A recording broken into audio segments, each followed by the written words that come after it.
First நீங்கள் வந்து என்ன பண்ணுவீங்க, கரண்ட் அஃபேர் இப்போ கடைசி ஒரு 6 மந்த் படித்தாலுமே ஒரு நாளைக்கு 10 கரண்ட் அஃபேர் இல்லை 7 வச்சாலுமே கிட்டத்தட்ட வருஷத்துக்கு 180 நாள் ஆச்சு. அந்த 180 நாளில் 10 கரண்ட் அஃபேர் நாளைக்கு அப்படின்னா 1200 கரண்ட் அஃபேர் ஆகுது. ஓகேங்களா? 1800 கரண்ட் அஃபேருமே நம்ம புக்கு படி போட்டவங்க அப்படின்னா கண்டிப்பாக அதுவுமே ஒரு புக்கு தான்.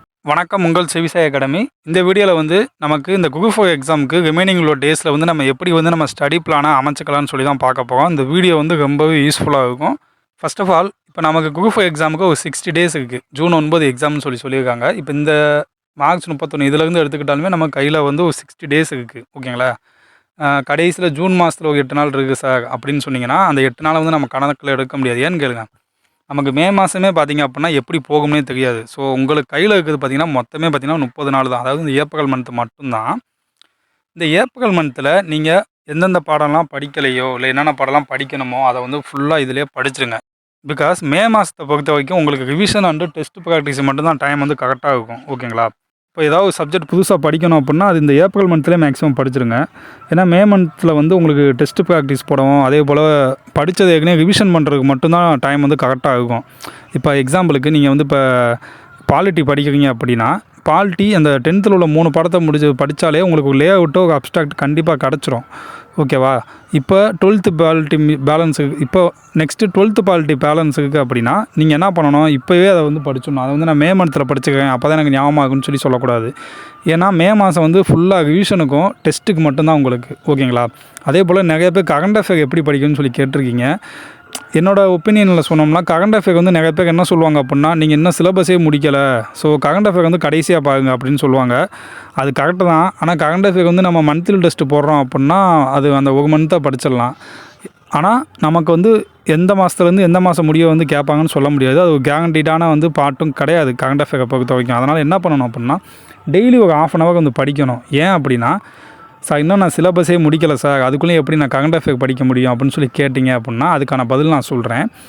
ஃபஸ்ட்டு நீங்கள் வந்து என்ன பண்ணுவீங்க, கரண்ட் அஃபேர் இப்போ கடைசி ஒரு 6 மந்த் படித்தாலுமே ஒரு நாளைக்கு 10 கரண்ட் அஃபேர் இல்லை 7 வச்சாலுமே கிட்டத்தட்ட வருஷத்துக்கு 180 நாள் ஆச்சு. அந்த 180 நாளில் 10 கரண்ட் அஃபேர் நாளைக்கு அப்படின்னா 1200 கரண்ட் அஃபேர் ஆகுது. ஓகேங்களா? 1800 கரண்ட் அஃபேருமே நம்ம புக்கு படி போட்டவங்க அப்படின்னா கண்டிப்பாக அதுவுமே ஒரு புக்கு தான்.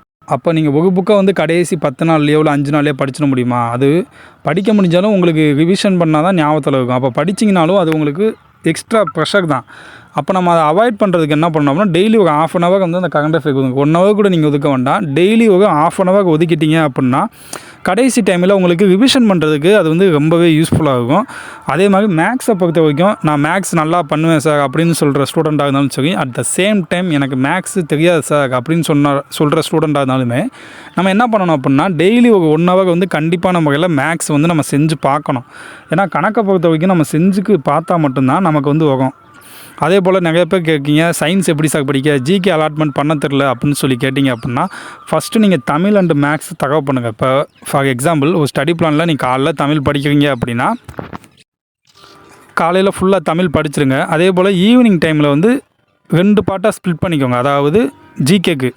ஓகேங்களா? ஏன்னா மதியம் மேக்ஸ் பார்ப்பீங்க, அது உங்கள் கன்வீனியன்ட் எந்த டைமில் என்ன படிக்குங்கன்னு சொல்கிறோம். எக்ஸாம்பிளுக்கு நான் சொல்கிறேன். ஈவினிங் டைமில் இப்போ 4 மணி நேரம் 5 மணி நேரம் கிடைக்கிது அப்படின்னா அதை 2 பாதியாக பிரிச்சுட்டு பாதி சயின்ஸுக்கும் பாதி வந்து பாலிட்டிக்கும் பண்ணுங்கள். இல்லை சார் எனக்கு ஒரு டாப்பிக்கை ஃபுல்லாக படிக்க தான் பிடிக்கும் அப்படின்னு தான் நிறைய பேர் சொல்லுவீங்க. ஸோ இப்போ பாலிட்டி எடுத்துக்கிட்டிங்க அப்படின்னா பாலிட்டியை முடிச்சிருங்க. பாலிட்டி முடிக்க உங்களுக்கு கிட்டத்தட்ட ஒரு 5 நாள் தான் ஆகும். அந்த டைமில் 5 நாளில் முடிச்சிட்டிங்க அப்படின்னா நெக்ஸ்ட்டு உங்களுக்கு எது வீக்காக இருக்கோ, இப்போ சயின்ஸில் சுவாலஜி பாட்னியில் ஒரு செலக்டடான டாபிக்ஸ் பார்த்தா போதும். ஓகேங்களா? கெமிஸ்ட்ரி எடுத்துக்கிட்டோம்னா கொஞ்சம் தான் டாப்பிக்கே, மொத்தமே 7 பாடத்துக்குள்ளே தான் வரும். ஓகேங்களா? முக்கியமான பாடம் எடுத்துக்கிட்டிங்க அப்படின்னா அந்த பாடத்தை ஃபஸ்ட்டு முடிச்சிருங்க. அதே போல் ஒரு ஸ்டடி பிளான் படி நம்ம சொல்லணும் அப்படின்னா இந்த 30 நாளில் வந்து நீங்கள் படிக்க வேண்டிய சப்ஜெக்ட் பாலிட்டி கம்பல்சரியாக முடிச்சாகணும். அதே போல் பாலிட்டிக்கு அப்புறமா நம்ம ஈஸியாக கவர் பண்ணுறது அதிகமான கொஸ்டின்ஸ் வருது. அதாவது இப்போ நீங்கள் படிக்கிறத காட்டிலும் எந்த டாபிக் வந்து நம்ம படித்தோம்னா அதிகமான மார்க் வந்து ஸ்கோர் பண்ணலாம். ஏன்னா நமக்கு நாட்கள் வந்து கம்மியாக இருக்குது. அதனால் நீங்கள் என்ன பண்ணணும் அப்படின்னா இப்போ வந்து நம்ம எக்ஸாம்பிளுக்கு பாலிட்டி எடுத்துக்கிட்டோம்னா அதுலேருந்து 12லேருந்து 14 கேள்வி கம்பல்சரியாக எல்லா எக்ஸாம்லையுமே கேட்குறாங்க. அதே போல் பாலிட்டி படிக்கிறதுமே ஈஸி தான். ஏன்னா நீங்கள் 10th பாலிட்டியை படிச்சிட்டாலே உங்களுக்கு ஒரு லே அவுட் வந்துடும். ஏன்னா அதில் இருக்க அந்த இந்திய அரசியலமைப்பு, மாநில அரசு, மத்திய அரசு இதை நீங்கள் படிச்சிட்டாலே இதான் நடக்குது பாலிட்டியில். அதுவும் இல்லாமல் பாலிட்டி படிக்கிறது மேக்ஸிமம் எல்லாருக்குமே பிடிக்கும். ஏன்னா அதில் வந்து நம்ம விஷயத்தை தெரிஞ்சுக்குவோம். ஏன்னா நம்மளை சுற்றி நடக்கிற அந்த பாலிட்டிக்ஸ் அதை பற்றி தெரிஞ்சுக்கிறதுனால ஒரு க்யூரியாசிட்டி உங்களுக்கே வந்துடும். ஸோ ஈஸியாக தான் இருக்கும் நீங்கள் பாலிட்டி படிக்க. 5 நாள் தான் மேக்ஸிமம்.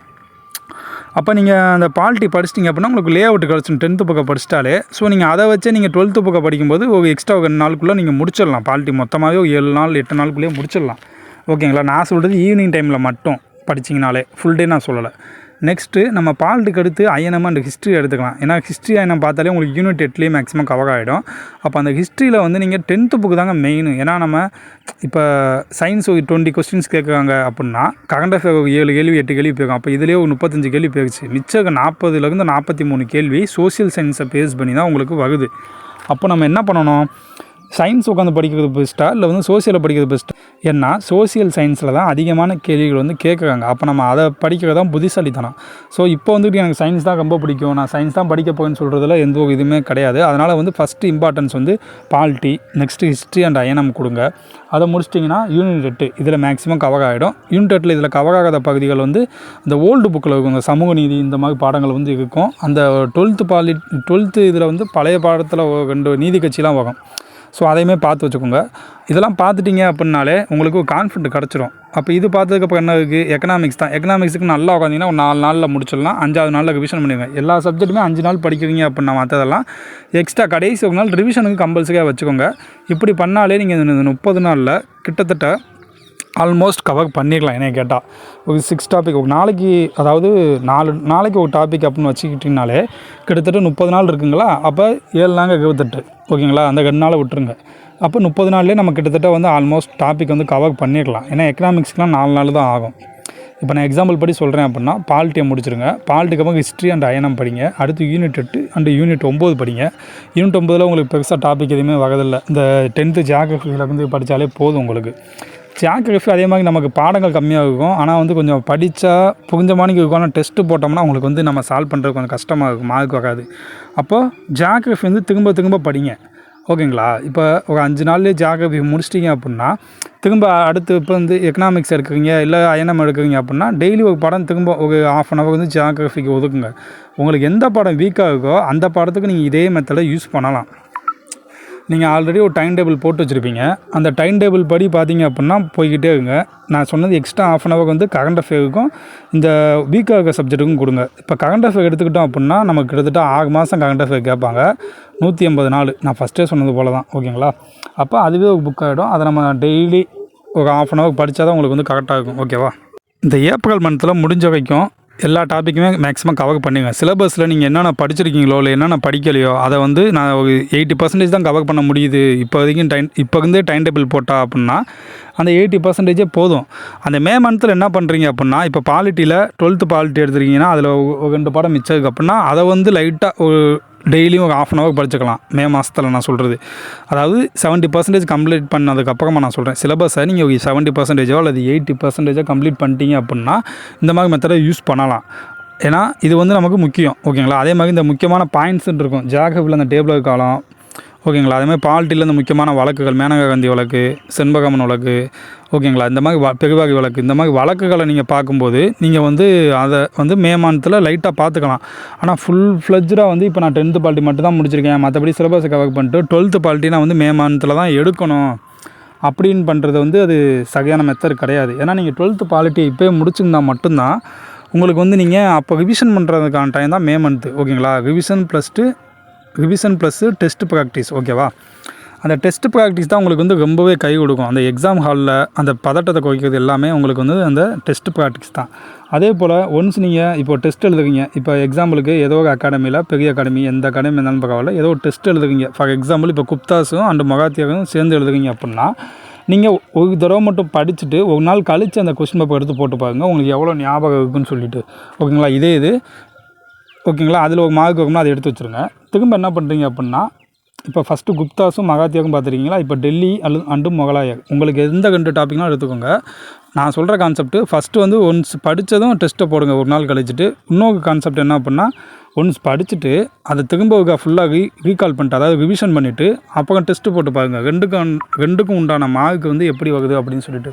கண்டிப்பான முறையில் நீங்கள் ரிவிஷன் பண்ணியிருப்பீங்க தெரியுமா? அந்த ரிவிஷன் பண்ணதுக்கான மார்க்ஸ் தான் வந்து அதிகமான முறையில் வரும். ஓகேங்களா? So revision is very must.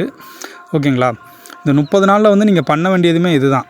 படிக்காத எல்லாத்தையுமே ஃபுல் ஃப்ளெஜ்டாக படிச்சிருங்க. சினிமாவுக்கு போகிறது, கோயில் ஃபங்க்ஷன், எந்த ஃபங்க்ஷன் எதுக்குமே போகாதீங்க. மேக்ஸிமம் உங்களுக்கு அந்த ஏதாவது ஒரு நாள் 2 நாள் உடம்பு சரியில்லாமல் போகலாம், இல்லை கண்டிப்பாக நமக்கு இந்த ஆஃபீஸுக்கு போக வேண்டியதாக இருக்கும், இல்லைனா கவர்மெண்ட் ஆஃபீஸுக்கு ஏதாவது ஃபார்முக்கு போக வேண்டியதாக இருக்குன்றது 2 நாள் வச்சுக்கோங்க. ஓகேங்களா? ஏன்னா அந்த 2 நாள் நம்மளே வைக்காமல் எப்படினாலும் வந்துடும். மற்றபடி நீங்கள் வந்து மற்ற எந்த ஒரு ஃபங்க்ஷனுக்குமே போகாமல் ஃபுல் ஃப்ளெஜ்டாக படிங்க. ஏன்னா நம்ம கையில் இருக்கிறது எல்லாம் 60 டேஸ்ன்னு சொல்லுவாங்க. ஆனால் நம்ம கையில் இருக்கிறது வெறும் 30 நாட்கள் மட்டும்தான். ஏன்னா மே மாதம் வந்து எப்படி போச்சுன்னு தெரியாது. நீங்கள் நல்லா யோசிச்சு பாருங்கள். இந்த பிப்ரவரி மாதமும் மார்ச் மாதமும் நல்லா படித்தவங்களுக்கு எப்படி போச்சுன்னு மேக்ஸிமம் தெரிஞ்சிருக்காது நமக்கு. இந்த குரூப் படிக்கிற எல்லாத்துக்குமே இப்போ தான் அப்ளை பண்ணமான்னு இருந்திருக்கும். ஆனால் அதுக்குள்ளேயும் பார்த்தீங்க அப்படின்னா கிட்டத்தட்ட உங்களுக்கு மார்ச் மந்த்தே முடிஞ்சிடுச்சு. ஓகேங்களா? ஸோ அப்போ அந்த ஏப்ரல் மந்த்து இப்போ இந்த விஜய் சொல்கிற மாதிரி தான் பயமாக இருக்கா, இனிமேல் பயங்கரமாக இருக்கும். அதே மாதிரி தான் இனிமேல் போனதே நமக்கு எப்படி போச்சுன்னு தெரில. ஆனால் இந்த ஏப்ரல் மந்த்தும் மே மந்த்தும் சல்லுன்னு போயிடும். ஓகேங்களா? ஸோ முடிஞ்ச வரைக்கும் ஏப்ரல் மந்த்லேயே ஃபுல்லாக படிச்சிடுங்க. நான் சொன்ன டாபிக், அதாவது நான் சொன்ன கான்செப்ட் தான். மே மந்த்து ஃபுல்லாக ரிவிஷனுக்கும் டெஸ்ட்டு ப்ராக்டிஸுக்கும் மட்டும்தான். ஏப்ரல் மந்த்தில் என்ன பண்ணுறீங்க அப்படின்னா, நீங்கள் படிக்காத சிலபஸை எவ்வளோ படிக்க முடியுமோ. எனக்கு 2 மணி நேரம் தான் சார் கிடைக்குது. சில பேர் சொல்லுவாங்க, நான் ஒர்க்குக்கு போக எனக்கு 4 மணி நேரம் தான் சார் கிடைக்குது, நான் வீட்டில் இருக்க எனக்கு 8 மணி நேரம் கிடைக்குது அப்படின்னு சொல்லுவாங்க. ஹார்ட் ஒர்க்னால் என்ன ஃபஸ்ட்டு அப்படின்னா அதை ஃபஸ்ட்டு புரிஞ்சுக்கோங்க. ஹார்ட் ஒர்க்குன்றது நைட்டு ஃபுல்லாக உட்காந்து படிக்கிறதோ, இல்லை பகல் ஃபுல்லாக படிச்சுட்டு நைட்டு ஃபுல்லாக நான் படிக்கிறேன், தூங்கவே மாட்டேன் அப்படின்னு சொல்கிறதோ ஹார்ட் ஒர்க் கிடையாது. இதுக்கான ரியல் மீனிங், சார் எனக்கு இப்போ 3 மணி நேரம் தான் கிடைக்குது, அந்த 3 மணி நேரத்துலேயும் நான் ஃபுல்லாக படித்தேன் அப்படின்றதான் ஹார்ட் ஒர்க். அதே மாதிரி சார் இப்போ எனக்கு 7 மணி நேரம் 8 மணி நேரம் கிடைக்குது சார், நான் ஃபுல்லாக 8 மணி நேரம் நல்லா படித்தேன், சின்சியராக படித்தேன் அப்படின்னு சொல்கிறது தான் ஹார்ட் ஒர்க். அதாவது நமக்கு கிடைக்கக்கூடிய டைமை நம்ம ஃபுல்லாக யூஸ் பண்ணுறோமான்றது தான் ஹார்ட் ஒர்க். யூஸ் பண்ணிட்டீங்கன்னா நீங்கள் ஹார்ட் ஒர்க் பண்ணிட்டீங்க. நான் நைட்டு ஃபுல்லாக படிச்சிருக்கேன்றது ஹார்ட் ஒர்க் இல்லை. நான் நைட்டு ஃபுல்லாக கிடச்ச டைம்லேயும் நான் ஃபுல்லாக படிச்சிருக்கேன், அதாவது மற்ற டீவியேஷன் எதுவுமே இல்லாமல் நான் ஃபுல்லாக படிச்சிருக்கேன் அப்படின்றதான் வந்து ஹார்ட் ஒர்க். ஓகேங்களா? இந்த டைமில் நம்ம ஹார்ட் ஒர்க் பண்ணால் மட்டும் போதாது, அதிகமான மார்க் வாங்கணும் அப்படின்னா ஸ்மார்ட் ஒர்க்கும் கண்டிப்பான முறையில் தேவை. அந்த ஸ்மார்ட் ஒர்க்குன்றது என்ன அப்படின்னா, நீங்கள் மே மந்தில் ரிவிஷனும் அந்த டெஸ்ட்டும் பண்ணுறீங்க தெரியுமா, டெஸ்ட்டு ப்ராக்டிஸும், அதுதான் வந்து ஸ்மார்ட் ஒர்க். ஓகேங்களா? நீங்கள் எவ்வளோ கொஸ்டின் நம்ம போட்டாலுமே, இல்லை எவ்வளோ தான் படித்தாலுமே ஃபுல்லாக நம்ம டெஸ்ட்டு கொஸ்டின் போடும்போது நமக்கு தெரியாத 2-3 கேள்வி வரும். அதுதான் உங்களுக்கு அந்த வேல்யூ ஆடட் பாயிண்ட்னு சொல்லுவாங்க. ஓகேங்களா? உங்களுக்கு மார்க்கை தூக்கி கொடுக்குறது அந்த இடத்துல தான். ஓகேங்களா? ஸோ இதெல்லாம் தெரிஞ்சுக்கோங்க. நான் ஃபஸ்ட்டே சொன்னது போல் ஏப்ரல் மாதத்தில் இந்த 30 நாள் வந்து உங்களுக்கு தவம் போல், இந்த 30 மாதத்தில் கிடைக்கிற டைமில் ஃபுல்லாக படிங்க. படித்ததை மே மாதத்தில் டெய்லி தமிழ் டெஸ்ட்டு போடுங்க. அதே மாதிரி ஜிகே டெஸ்ட்டு போட்டு ரிவிஷன் பண்ணுங்கள், கரெக்ஷன் பண்ணுங்கள். ஓகேங்களா? அந்த மே மாதத்தில் கிட்டத்தட்ட 30 நாள் இருக்குங்களா, 30 டெஸ்ட்டு ஃபுல் டெஸ்ட்டு கூட போடுங்க. ஆனால் ஃபுல் டெஸ்ட் 30 டெஸ்ட் நம்ம போட முடியாது, ஏன்னா ஃபுல் டைம் போயிடும். அப்படின்றக்கப்ப 30 நாளில் 10 டெஸ்ட்லேருந்து 12 டெஸ்ட் முடியும் நீங்கள் ஃபுல் டெஸ்ட்டே போடலாம், உங்கள் கன்வீனியன்ட்டை பொறுத்தது. ஆனால் இது 10 மினிமம் போட்டிங்கன்னா அது வந்து பெஸ்ட்டு. ஓகேங்களா? ஸோ ஏப்ரலில் ஃபுல்லாக படிச்சிடுங்க. மே மாதத்தில் டெஸ்ட்டு ப்ளஸ் ரிவிஷன் பண்ணுங்கள். தமிழை டெய்லி ஹாஃப் டே கம்பல்சரியாக படிச்சிடுங்க. ஓகேங்களா? டாபிக் இம்பார்ட்டண்ட் பொறுத்த வரைக்கும் கம்மியாக படிச்சுட்டு அதிகமான மார்க் எடுக்கிற சப்ஜெக்ட்னா பாலிட்டி தான். பாலிட்டிக்கு ஃபஸ்ட்டு ப்ரியாரிட்டி கொடுங்க. நெக்ஸ்ட்டு ஹிஸ்ட்ரி அண்ட் அயனமு, அதை தொடர்ந்து பார்த்திங்கன்னா புவியியல் கொடுங்க. நெக்ஸ்ட்டு வந்து கடைசியாக சயின்ஸை வச்சுக்கோங்க. ஏன்னா சயின்ஸில் 20லேருந்து 22 கேள்வி கேட்பாங்க. கெமிஸ்ட்ரி எடுத்துக்கிட்டிங்கன்னா நான் ஃபஸ்ட்டே சொன்னது போல் ஒரு 7 பாடம் தான் இருக்கும், அந்த 7 பாடத்தை முடிச்சிடலாம். நெக்ஸ்ட்டு பாட்னி சுவாலஜியில் இம்பார்ட்டண்டான டாபிக் படிங்க போதும். ஓகேங்களா? எதையுமே ஒமிட் பண்ண வேண்டாம். மேலோட்டமாக ஃபிசிக்ஸாக இருக்கட்டும், மேலோட்டமாக எல்லாமே வாட் இஸ் வாட், இதுதான் அப்படின்ற அளவுக்கு தெரிஞ்சுக்கிட்டாலே நம்ம வந்து ஈஸியாக அச்சீவ் பண்ணிடலாம். இதுதான் வந்து வெற்றிக்கான ஃபார்முலா. இந்த 30 நாள் நல்லா படிங்க. நெக்ஸ்ட்டு 30 நாளில் படித்ததை ரிவிஷன் பண்ணிட்டு டெஸ்ட்டு போட்டுருங்க. அவ்வளோதான். ஓகேங்களா? டெய்லி ஹாஃப் டே வந்து கம்பல்சரியாக தமிழ் படிச்சிருங்க. டைம் இருக்கிறவங்க, வேலைக்கு போகிறவங்க, உங்களுக்கு கிடைக்கிற டைமில் பாதி டைமை கம்பல்சரியாக தமிழுக்கு ஒதுக்கிக்குங்க. ஓகேவா? உங்களுக்கு கிடைக்கிற டைமில் பாதி டைம் கம்பல்சரியாக தமிழுக்கு ஒதுருங்க. இல்லை சார் நான் தமிழ் ஃபுல்லாக படிச்சிட்டேன் அப்படின்னாலுமே கண்டிப்பாக நமக்கு அது போதாது. ஏன்னா தமிழ்னால் மார்க் போனவங்க எத்தனையோ பேர் இருக்காங்க எனக்கு தெரிஞ்சவங்களே. ஓகேங்களா? ஸோ உங்களுக்கு கிடைக்கிற டைமில் கம்பல்சரியாக வந்து தமிழ் படிச்சிடுங்க. ஓகேங்களா? ஓகே. நெக்ஸ்ட்டு ஜிகே ஒதுக்கிங்க. ஓகேங்களா? Maths compulsory. கரண்ட் அஃபேருக்கு ஆல்ரெடி சொல்லிட்டேன், டெய்லி ஒரு ½ அன் ஹவர் ஒதுக்குங்க. ஓகேங்களா? ஆல்மோஸ்ட் நம்ம எல்லாமே சொல்லிட்டோன்னு நினைக்கிறேன். நம்ம அகாடமி பார்த்திங்கன்னா ஆஃப்லைனில் தான் இருக்குது. ஸோ ஆன்லைன்லேயும் இதை நம்ம கொண்டு வரலான்னு சொல்லி ஒரு ஐடியா வந்துச்சு. ஸோ இப்போ தான் புதுசாக நம்ம ஆன்லைனில் கொண்டு வந்திருக்கோம். உங்களுக்கு ஏதாவது இந்த வீடியோ யூஸ்ஃபுல்லாக இருந்துச்சு, இல்லை இது பிடிச்சிருந்துச்சு அப்படின்னா நீங்கள் சப்ஸ்கிரைப் பண்ணிக்கோங்க. ஓகேங்களா? பிடிச்சா லைக் பண்ணுங்கள், ஷேர் பண்ணுங்கள். கண்டிப்பாக இந்த வீடியோ வந்து மோட்டிவேட் ஆகும்னு சொல்லி நான் பிலீவ் பண்ணுறேன். இதே போல் நம்ம சைட்லேருந்து உங்களுக்கு என்ன வேணும், இல்லை கரண்ட் அஃபேர் மெட்டீரியல் வேணும் அப்படின்னா நீங்கள் சொல்லுங்கள். நம்ம ஆஃப்லைனில் உள்ள அந்த ரெக்கார்ட்ஸை வந்து நம்ம எல்லாமே சாஃப்ட் காப்பி பண்ணி உங்களுக்கு கொடுத்துருவோம். அதே போல் நம்ம வந்து எதையுமே ப்ரொமோட் பண்ணுறது இல்லை அந்தளவுக்கு. ஆன்லைனில் வந்து ப்ரொமோட் பண்ணால் ஈஸியாக. சரி, ஓகேங்களா? நம்ம சைட்லேருந்து உங்களுக்கு என்ன சப்போர்ட் வேணும்னு கேட்டாலும் நாங்கள் பண்ணித்தர ரெடியாக தான் இருக்கோம். அதே மாதிரி போலீஸ் எக்ஸாமை பொறுத்த வரைக்கும் இந்த ஏப்ரல் 10க்குள்ளே வந்து மேக்ஸிமம் வந்து ரிசல்ட் வந்துடும். யாரும் பேனிக் ஆக வேண்டாம், ஓகேங்களா. ஆனால் ரிசல்ட் ரொம்பவே தள்ளி போயிடுச்சு, அது ஏன்னு தான் தெரில. ஓகே, நம்ம எக்ஸ்பெக்ட் பண்ணலாம். ஏன்னா குரூப் 1க்கு ரிசல்ட் விட்டாங்க, எஸ்பிஐ சைடும் ரிசல்ட் விட்டாங்க, கண்டிப்பாக நமக்குமே வந்துடும், ஓகேங்களா. தேங்க்யூ.